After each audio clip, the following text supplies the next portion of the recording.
नमस्कार, आप देख रहे हैं 9 भारत समाचार। गोलाबाद क्षेत्र में 11 वर्षीय बालक अमित मौर्य की हुई निर्मम हत्याकांड का पुलिस ने खुलासा किया। पूरे मामले में पुलिस ने एक आरोपी को गिरफ्तार किया, जिसकी निशानदेही पर पुलिस ने 6 दिन बाद मृतक बालक के सर और हाथ को बरामद किया। सेक्सुअल हैरेसमेंट में नाकाम होने पर उसकी गला काटकर हत्या कर दी। एसएसपी नैनीताल प्रहलाद नारायण मीना ने मामले का खुलासा करते हुए कहा, उन्होंने बताया कि मंगलवार को मृतक अमित मौर्य गायब हुआ, जहां पुलिस ने मंगलवार को उसके धड़ को बरामद किया था। आरोपी निखिल जोशी अमित मौर्य को अपने साथ अपने घर ले जाता दिखाई दिया। जहां निखिल जोशी से पूछताछ की गई तो उसने बताया कि अमित से यौन संबंध बनाना चाहता था, लेकिन जब उसमें कामयाब नहीं हुआ तो गला दबाकर हत्या कर दी, जिसके बाद उसने बाथरूम में उसकी गला और एक हाथ काटकर हत्या कर दी। आरोपी निखिल जोशी अमित मौर्य के धड़ को घर के बाहर खेत में प्लास्टिक के कट्टे में डालकर गाड़ दिया था। देखिए, 4 अगस्त को काठगोदाम थाने में एक मिसिंग रिपोर्ट हुई, जिसमें एक 10 वर्ष के बच्चे का गायब होने की सूचना मिली थी। पुलिस ने तत्काल मिसिंग रिपोर्ट रजिस्टर की और इसके साथ ही पुलिस ने अपना तलाशी भी शुरू की। जो उस दिन के सीसीटीवी और कुछ लोगों से पूछताछ की गई, उसके आधार पर एक संदिग्ध व्यक्ति से उसका बात करना और उसके साथ में जाना पाया गया था, तो पुलिस ने पूछताछ के लिए उसको बुलाया। उसके बाद में रात्रि में गांव वालों के द्वारा और पुलिस के द्वारा भी सर्च किया गया।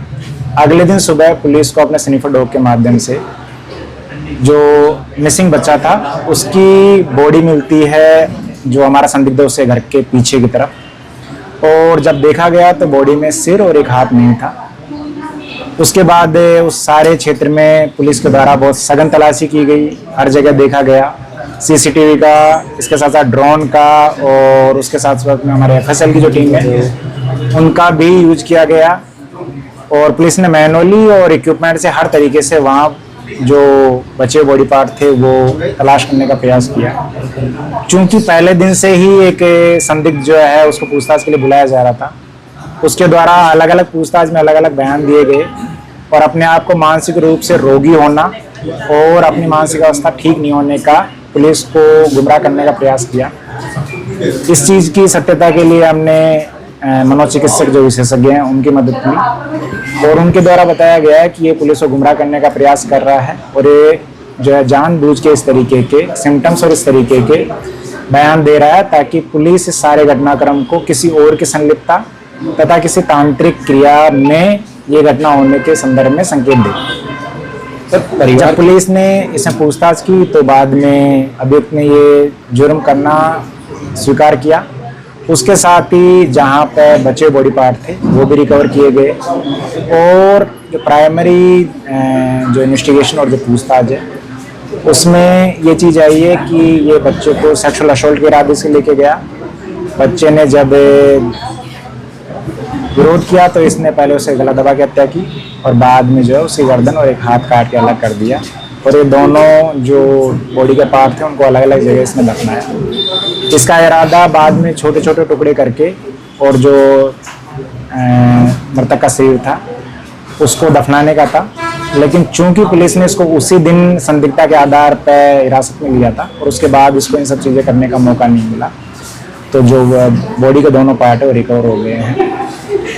इस कार्य के लिए जो हमारी टीमें थी, चाहे वो हल्द्वानी थाने की टीम हो, काठगोदाम की टीम हो, एसओजी की टीमें हो, इसके अलावा हमारे एसपी क्राइम दोनों तीनों सीओज, पूरे ज़िले की पुलिस के साथ साथ में जो एफएसएल है उन्होंने और जो सुशीला तिवारी के मनोचिकित्सक विशेषज्ञ हैं उन्होंने भी इस मामले में हमारी मदद की। तो सब लोगों ने मिलकर इस हत्या का अनावरण किया है। इस अनावरण के लिए अभी तक की जो विवेचना और जो तथ्य हैं उसके हिसाब से अभियुक्त ने अकेले ने घटना की है, किसी और की संलिप्तता इसमें नहीं पाई। परिवार का इसमें कोई इन्वॉल्वमेंट नहीं? अभी तक के साक्ष्य जो हैं उनके हिसाब से परिवार की कोई संलिप्तता नहीं। हथियार को बरामद करने के लिए पुलिस और क्या?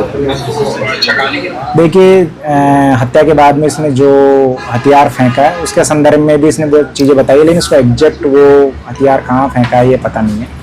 उसकी तलाशी भी की जा रही है। इसके लिए पुलिस उसको जो है रिमांड पर लेकर रिमांड पर लेके जो बरामदगी है वो भी इससे करवाएगी। सर, कितने समय से फॉलो कर रहा था इस बच्चे को? कितने समय से फॉलो कर रहा था? क्या पहले भी इसने कोई सेक्सुअल असॉल्ट इसके साथ कंडक्ट किया? अभी ऐसी कोई चीज़ नहीं आई है जिसके आधार पे कह सकें कि अभियुक्त की कोई पुरानी सेक्सुअल जो असॉल्ट हो उसकी हिस्ट्री हो या पहले इसने किसी को टारगेट किया। हालांकि जो कुछ पूछताछ है उसमें ये चीज़ आया है कि अड़ोसी पड़ोसी जो हैं उनके बच्चों के बारे में ये उनसे पूछताछ करता रहता था, लेकिन कभी इसको पब्लिक ने या किसी अड़ोसी पड़ोसी ने उतना गहराई से नहीं लिया कि ये किस इरादे से पूछताछ कर रहे हैं। सर क्षेत्र में एक थोड़ा सा माहौल ऐसा बना हुआ है कि अमूमन ज़्यादा ये बात हो रही है कि तंत्र मंत्र, सर थोड़ा सा इसको क्लियर करें। इस मामले में कुछ भी नहीं कहना चाहता। ठीक। ठीक